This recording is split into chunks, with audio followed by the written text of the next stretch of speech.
Arthritis అంటే మామూలుగా మనకి ఫిజియోథెరపీ అనేది ఆర్థరైటిస్ రాకముందల ఒక ఇన్ఫర్మేషన్ అంటే ఒక లైఫ్ స్టైల్ ఇట్లా ఉండాలి.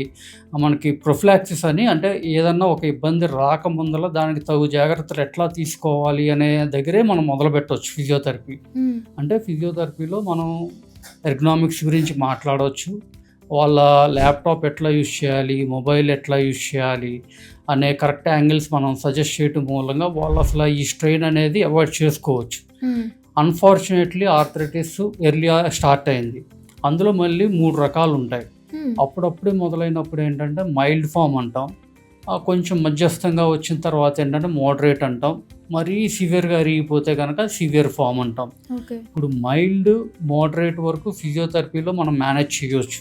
అంటే ఆర్థరైటిస్ వచ్చినప్పుడు జనరల్‌గా ఏంటంటే జాయింట్ టైట్ అవ్వటం, స్టిఫ్‌గా అయిపోవటం, హ్మ్. కొంచెం నొప్పి పెట్టటం నడిచినప్పుడు, ఆ వెయిట్ దాని మీద పడినప్పుడు ఇది జనరల్‌గా ఉండే లక్షణాలు. హ్మ్. సో, నొప్పి తగ్గటానికి ఫిజియోథెరపీలో చాలా మెషిన్స్ ఉంటాయి.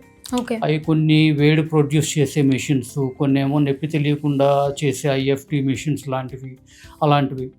తర్వాత ఏంటంటే మనకు మెయిన్ నొప్పెట్టడం మూలంగా మనం ఎక్కువ యాక్టివిటీ చేయం కాబట్టి మన మజిల్ స్ట్రెంత్ కూడా కాంప్రమైజ్ అవుతుంది. హ్మ్. సో, దానికి ఏంటంటే మనం కొన్ని ఎక్సర్సైజెస్ ఇచ్చి ఆ స్ట్రెంత్ పోకుండా ఇంకా కొంచెం డెవలప్ అయ్యేదానికి మనం హెల్ప్ చేయొచ్చు. తర్వాత వీళ్ళ లైఫ్ స్టైల్‌కి కొన్ని యాక్టివిటీస్ ఐడెంటిఫై చేసి హ్మ్. వాళ్ళు day to day A activities వాళ్ళు డిపెండ్ అవ్వాలి.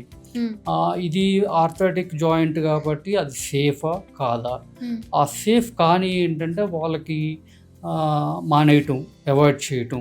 కాదండి ఇది తప్పని పరిస్థితిలో చేయాల్సొస్తుంది నేను, చేయకూడదనన్నా గానీ చేయాల్సొస్తుంది అంటే గనక దాన్ని వేరే మార్గంలో ఎట్లా చేయాలి ఓకే. అనేది సలహా ఇవ్వటం మూలంగా మనం కొంచెం వాళ్ళని ఇబ్బంది పడకుండా చేయొచ్చు.